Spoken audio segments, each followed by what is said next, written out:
All right, section 3 of chapter 18, acquiring new lands. So in the early 1900s, the United States engaged in conflicts in Puerto Rico, Cuba, and the Philippines.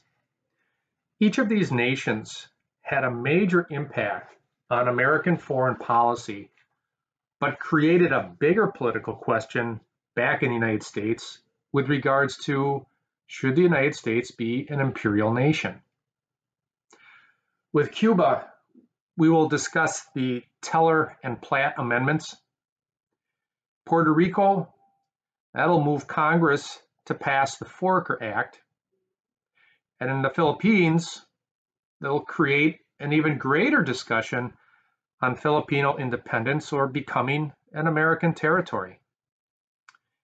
Even events in China will move Secretary of State John Hay to dispatch a diplomatic note in 1899, and actually another one in 1900, to nations that were controlling specific spheres of influence in China. This was known as an open door note, and it asked these nations, these, might say, predatory nations, to accept equal trading privileges in China. These events will play major roles for America even to this day. The United States maintains a strong military and political presence in strategic worldwide locations. As you read and listen to this section, you should be able to describe the United States' involvement in Puerto Rico and Cuba, identify cause and effects in the Philippine-American War, explain the purpose of the open door policy in China, and summarize the views regarding U.S. imperialism. Let's first take a look at the areas of Puerto Rico and then Cuba with regards to how the United States was going to deal with these countries after the Spanish-American War. Now, with Puerto Rico, not all Puerto Ricans really wanted independence. Some wanted statehood, while still some wanted some measure of local self-government as an American territory. Interestingly, the United States would end up giving Puerto Ricans really no promises regarding independence after the Spanish-American War. And so during and a little bit after the Spanish-American War, Puerto Rico would be controlled by the U.S. military until Congress would decide otherwise. The United States would really kind of see Puerto Rico as strategically important to the United States for maintaining a U.S. presence in the Caribbean, and then secondly, for protecting a future canal that America wanted to build either in Panama or Nicaragua, and eventually be Panama. And so in 1900, Congress will pass what's called the Foraker Act. And the Foraker Act literally ends military rule and sets up a civil government for Puerto Rico. But what that means is that the president is then allowed to appoint the governor and also the members of the upper house of their Congress. And the people of Puerto Rico would hold elections to elect the lower house. And so you think of this as a two-house Congress, like a Senate being the upper house and a House of Representatives being the lower house. This will actually happen also in the Philippines too, but in the meantime, we'll focus on Puerto Rico here. When we take a look at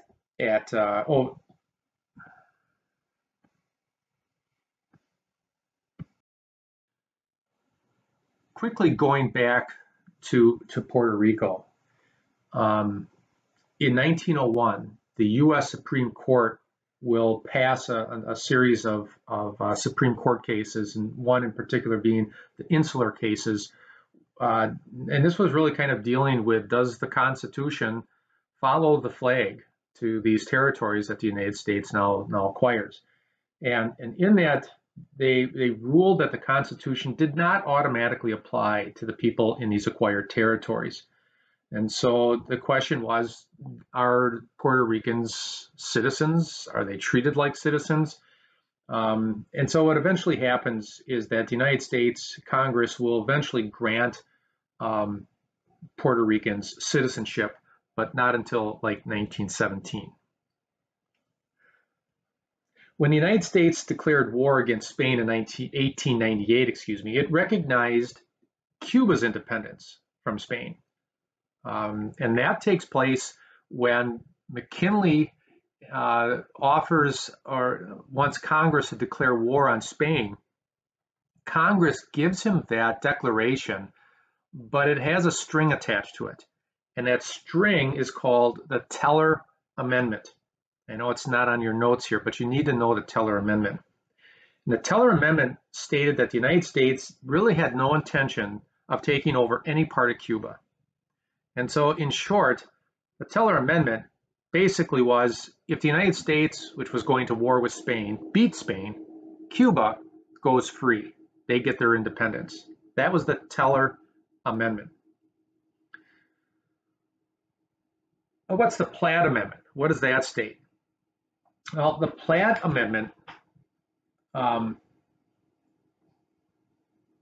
is really an addition to the independent Cuban Constitution. The United States is going to make them place this amendment into their Constitution. And so what it said is that Cuba could no longer make treaties that might limit its independence or permit a foreign power to control any part of its territory. They feared countries like Germany or Japan or even England from coming in and maybe making loans to them that would kind of cause the Cubans to kind of go in default of those loans, and then those countries would come in and kind of take over part of its territory. The United States didn't want any of that. And so as a result, it also provided that if something like that happened, the United States reserved the right to intervene in Cuba, most cases with military troops. And kind of going with letter A there, Cuba could not go into debt. In other words, if they were going to borrow from anybody, it kind of had to be from the United States. It also provided for some naval stations. And so the Platt Amendment stated that the United States could either buy or lease land on Cuba for naval stations. And again, probably the biggest reason was protection in the Caribbean area, as well as they're anticipating a canal coming up. And Cuba was kind of a good spot for this. And so the United States could buy it and end up leasing. And so this is where, have you ever heard of Guantanamo Bay? This is where we get Guantanamo Bay. And then finally, what ends up happening as a result of this, of all of this, under the terms of this treaty, Cuba really becomes what's a U.S. protectorate. And the U.S. protectorate is really a country whose affairs are partially controlled by a stronger power. And ask, why did the United States want to try to keep such a strong influence in Cuba? Well, the answer to that is they really wanted to protect American business that had invested in the island, especially in the island's sugar, tobacco, and mining industries, as well as its railroads and public utilities.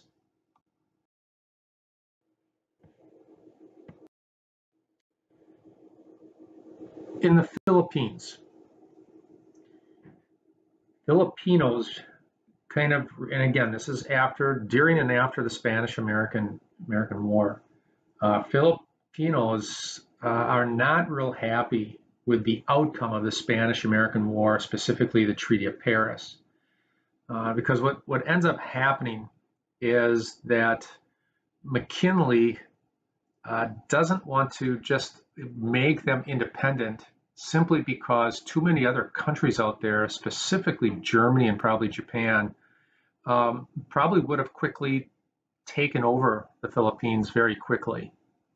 And so in the Treaty of Paris, the United States ends up buying the Philippines for like $20 million. And we end up annexing the Philippines, and this makes the United States kind of an imperial nation now. And so what we're going to do is kind of the same thing we did with Puerto Rico. We're going to kind of keep our military there. The president's going to appoint a governor there who happens to be, William Howard Taft. Right? Now, in the Philippines, the guy who becomes kind of important here is somebody that the United States brought over to help get the support of the Philippines to fight against Spain, and that's a rebel leader known as Emilio Aguinaldo. And Emilio Aguinaldo really believed that the United States had promised independence, and somewhere in there that got missed. And so Aguinaldo is going to then lead a rebellion, a Filipino rebellion against the United States military. This is after the Spanish-American War, and this gets really nasty. And so as a result of that, the United States now really kind of assumes the same role as Spain, trying to put down a colony who was fighting for freedom. And so this becomes known, very little was ever really said about this war, but it was known as the Philippine-American War, and it was a costly one. One of the reasons is, first of all, it's going to take about 3 years to put down this rebellion, mostly because Aguinaldo and his rebels kind of hide in the rainforests and use guerrilla warfare tactics, and it becomes very difficult to put that rebellion down. Eventually, they're going to lure Aguinaldo out, and they'll capture him, and that's pretty much the reason that ends up ending that rebellion. But it was costly. It was costly not just in money, but also in lives. Some 20,000 Filipino rebels will die, and some 4,000 Americans will die in this battle. And the cost $400 million, almost 20 times the price we paid for the Philippines. And so this becomes a very, very costly for the United States. McKinley then will appoint a governor, and I mentioned that was William Howard Taft. And Taft's job is to pretty much try to help the Filipinos and their infrastructure, building roads, bridges, setting up a republic form of government, establishing some hospitals and schools, and actually Taft does a fairly good job with that. So.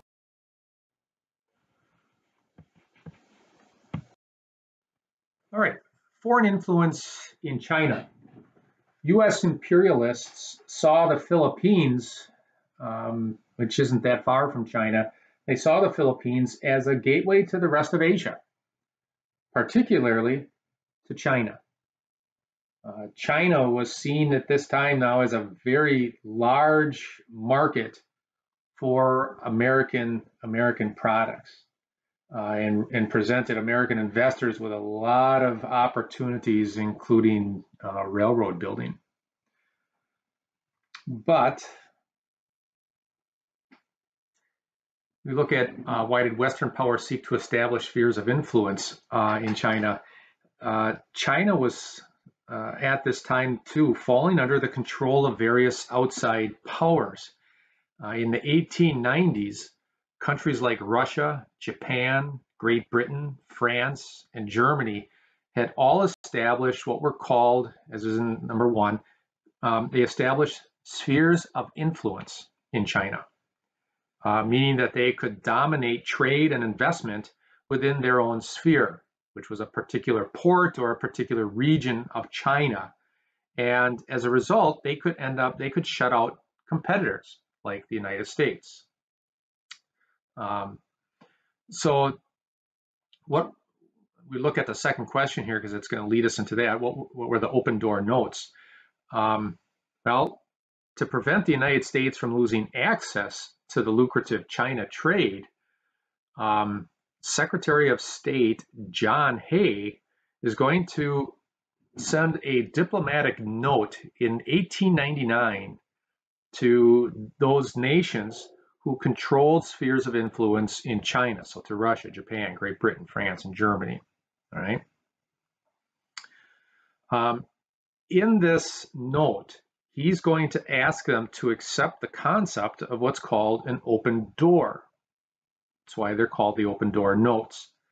And these open door notes is where these nations, or all nations, would have equal trading privileges in China. All right, so proposed nations had to share the trading rights in China with the US. They couldn't lock anyone out. So it kept no single nation from holding a monopoly on trade with any part of China. The response or replies to John Hay's notes were somewhat evasive. No nation really rejected the concept. And as a result, Hay really kind of declared that they then had all accepted them. So imperialist powers, you might say, reluctantly accepted this policy.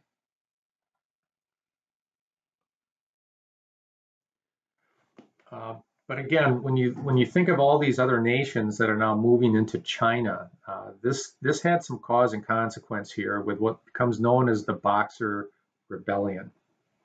All right. So as the 19th century, those 1800s came to an end, this nationalist mood and this hatred and fear of foreigners, that was on the rise in China. And in 1900, a secret society of Chinese super nationalists attacked foreign settlements and murdered dozens of dozens of Christian missionaries, as well as other foreigners, including the Chinese power structure. And these super nationalists, this secret society, you might say, were called Boxers. And so then this becomes known as the Boxer Rebellion. And they literally kind of wanted things to go back to the way it used to be in China. They weren't real happy with the current Chinese power structure. So they kind of are going after that. They didn't like these foreigners, and especially Christian missionaries. And so they went after this. And this becomes kind of a major deal in China during this time. So to protect American lives and property, the United States is going to send troops there to participate in, you might say, the first international force. In other words, all these countries are going to supply military to go up against these Boxers. And so they'll march on Peking, or today Beijing, and they quickly crush this rebellion of Boxers. And unfortunately, they're going to force China to pay a huge indemnity in the sum of some $332 million to pay for damages, and that's divided amongst all those other countries. Just an interesting note that the United States realized that their portion was way more than what they had actually spent. And so they put, it's almost like half of it, of what they got. I think they got close to like 30 million or something like that. So they put half of it into a scholarship fund for Chinese students to study in the United States.